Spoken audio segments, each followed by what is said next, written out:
suis très heureuse et très touchée de t'accueillir, de parler un peu avec toi, parce qu'on s'est souvent croisés, mais je crois qu'on s'est plus rencontrés dans nos silences respectifs que dans nos échanges respectifs. Et là, il se trouve que tu es à Montréal, c'est un peu fou puisque tu viens de France, pour le Festival du Féminin, ce premier festival. Et j'ai déjà envie, dans un premier temps, que tu me dises comment tu es arrivée jusque-là. Qui tu es, en quelques mots, si c'est possible. Qui tu es, c'est quoi ton parcours et qu'est-ce qui t'amène là, à ce festival? C'est un long chemin. Comment je suis arrivée là? Je crois que c'est une recherche de toujours sur la féminité, sur la finesse et la subtilité de la vie, des perceptions. Et ça a été une quête de toujours, un long cheminement à la fois de rencontres, de découvertes de moi, de tout ce que j'ai pu rencontrer, guérir, pacifier. Voilà, c'est toutes les méandres de la vie aussi, tout apprentissage et guérison des blessures qui ont pu ouvrir des chemins et amener à la rencontre avec l'univers, le divin, la féminité et toute son essence. Et du coup, moi à chaque fois quand je pense à toi, il y a toujours cette œuvre de jade. C'est comme si j'avais l'impression que tu étais la représentante de l'œuvre de jade pour les femmes. Tu vois? C'est un honneur. Et du coup, cette œuvre de jade, c'est à la fois pour moi très mystérieux et très puissant. Et j'ai envie que tu me parles de l'œuvre de jade. Qu'est-ce que c'est? D'où ça vient? Ça, c'est un petit objet comme ça, tout doux, effectivement, en forme d'œuf, percé dans sa longueur. Et ça nous vient des taoïstes. C'est une rencontre, c'est pareil, le Tao, je crois que ça fait partie de ma vie depuis très très longtemps, parce que rien que le symbole du Tao m'amène dans des méditations. Je crois que ça permet d'aller tellement profond en fait dans l'univers, dans la complexité du féminin, du masculin, du yin, du yang. C'est à la fois j'aime m'y perdre, j'aime rencontrer en fait tout son mystère. Et les taoïstes, donc c'est eux, la médecine chinoise vient d'eux, et ils ont transmis la pratique de l'œuf de jade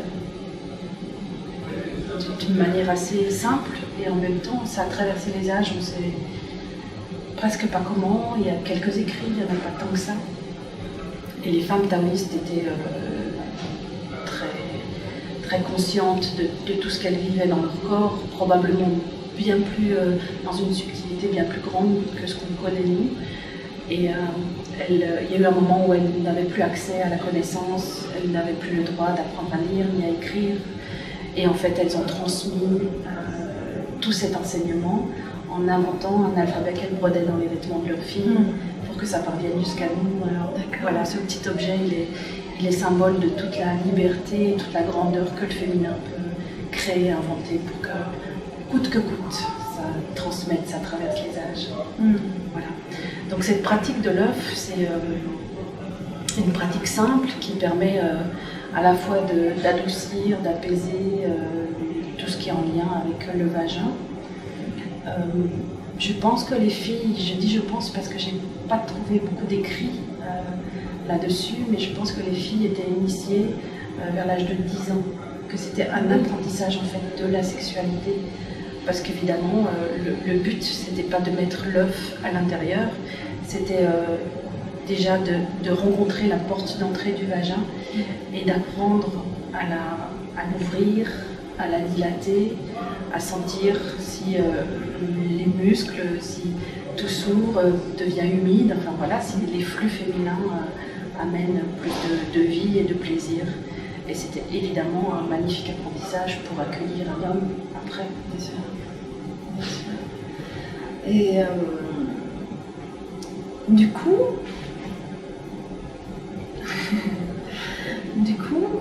tu inities des femmes à la pratique de l'œuvre de jade. Est-ce que ça s'adresse à toutes les femmes? Est-ce que qu'est-ce qui peut leur donner envie d'aller vers cette pratique-là?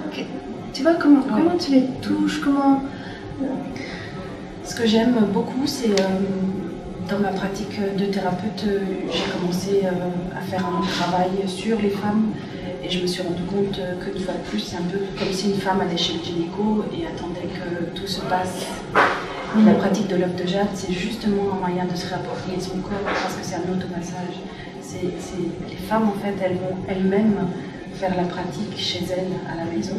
Ça demande un apprentissage parce que le but, c'est pas de mettre l'œuf à l'intérieur, c'est pas percer pour mettre une ficelle et pour le retirer comme un tampon. Enfin, ça demande un apprentissage très subtil, toute une initiation. Et c'est accessible à toutes les femmes.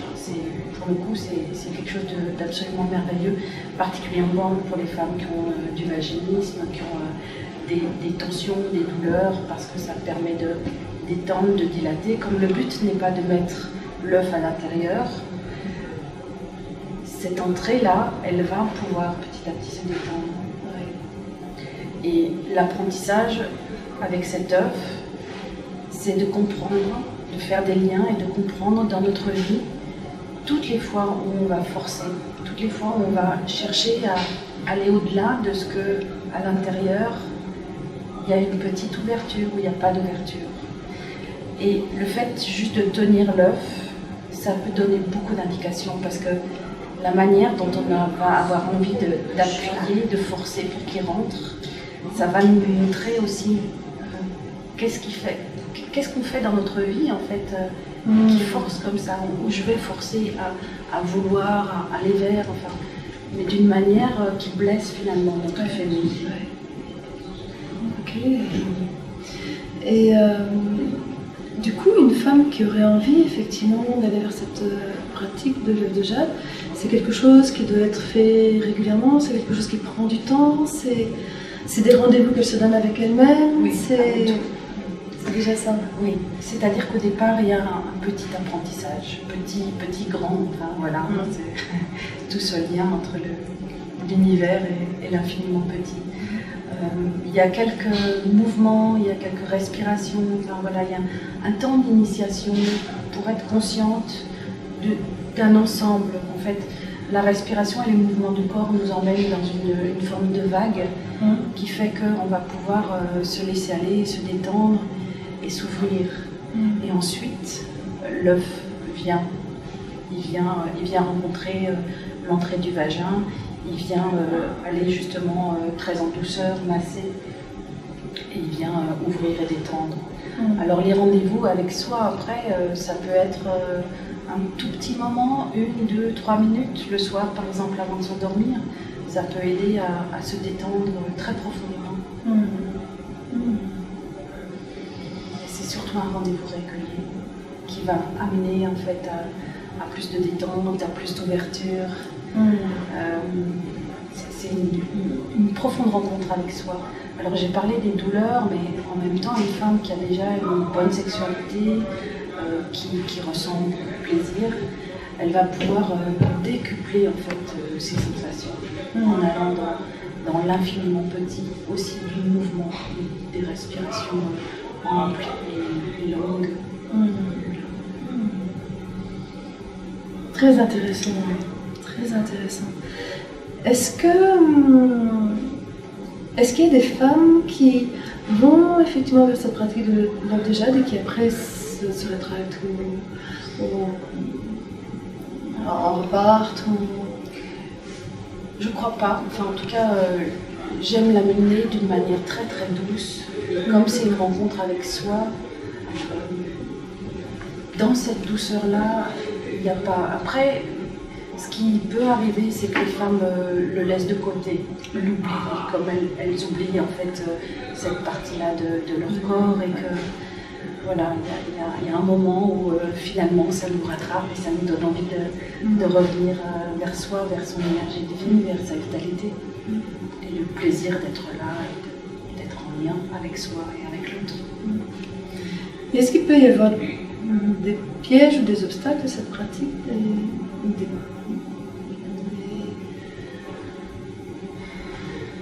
J'en connais pas. T'en connais pas?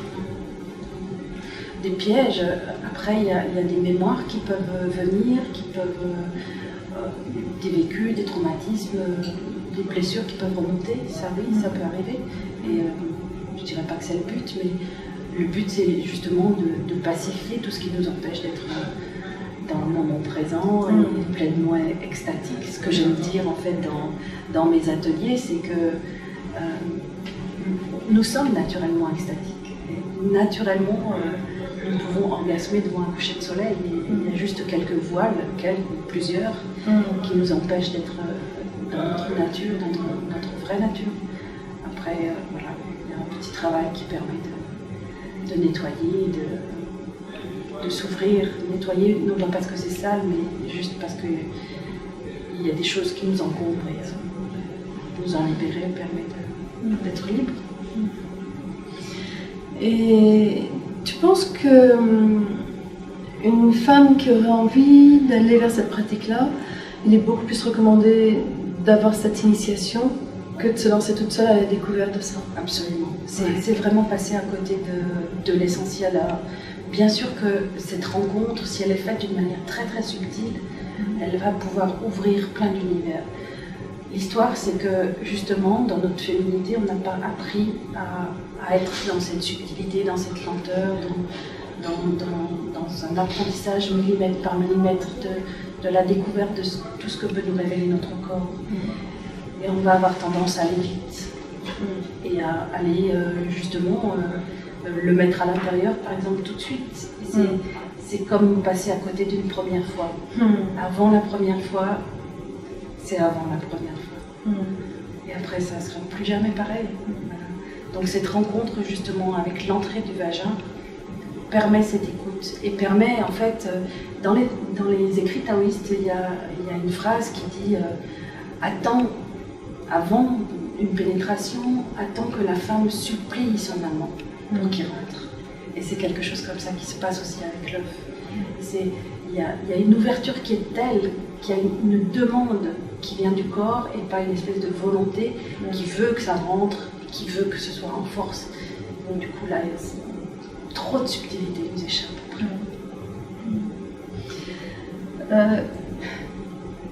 C'est un sujet qui me passionne. Toi, comme ça, tu dirais que qu'est-ce que ça t'a apporté dans ta vie déjà?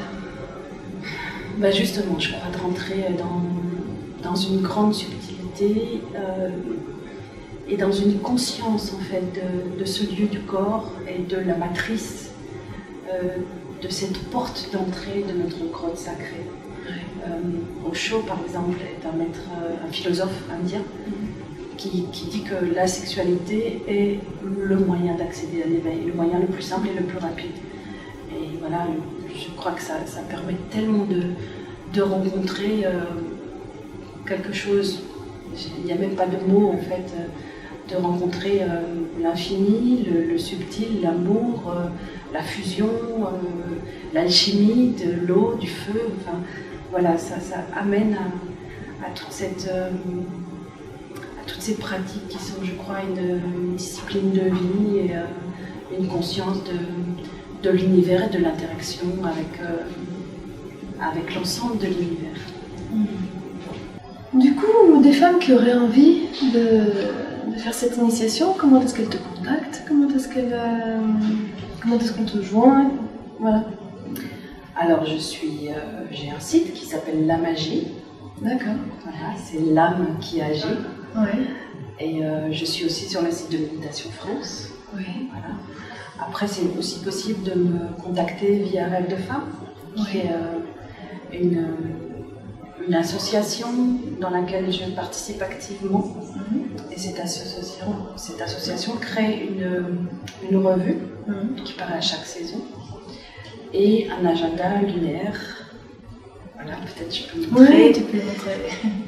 Parce qu'ils sont beaux à voir à chaque fois. Donc ça, c'est la dernière revue qui est illustrée par Gaïa Orion, qui est une artiste qui vit au Canada. Et chaque revue, en fait, contient des rubriques, des articles, des partages de femmes. Les hommes ne sont pas exclus aussi. Pour nous, c'est vraiment important qu'ils aient leur place, mais le but, c'est vraiment de partager entre femmes, de se rencontrer, d'aller vers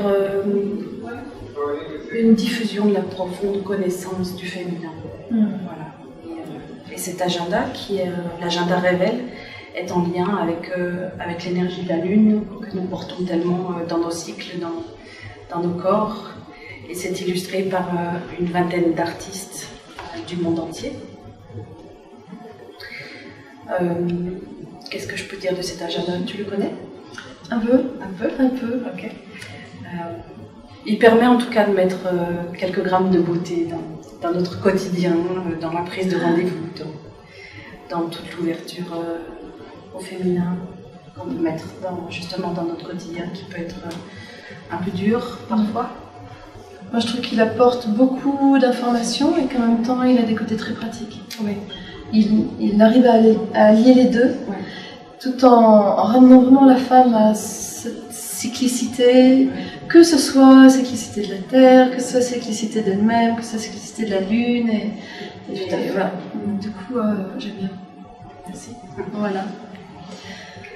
Bon, bah écoute, je te remercie pour ce temps d'échange et puis j'espère que ça va permettre à plein de femmes de venir à cette initiation parce que je la sens venir vraiment comme si elle venait des racines du monde, tu vois, et qu'elle est là et qu'elle soutient le féminin, cette beauté du féminin et cette puissance mystérieuse du féminin et en même temps et cette profondeur et cet intérieur aussi qui est tellement peu favorisé dans notre société en fait.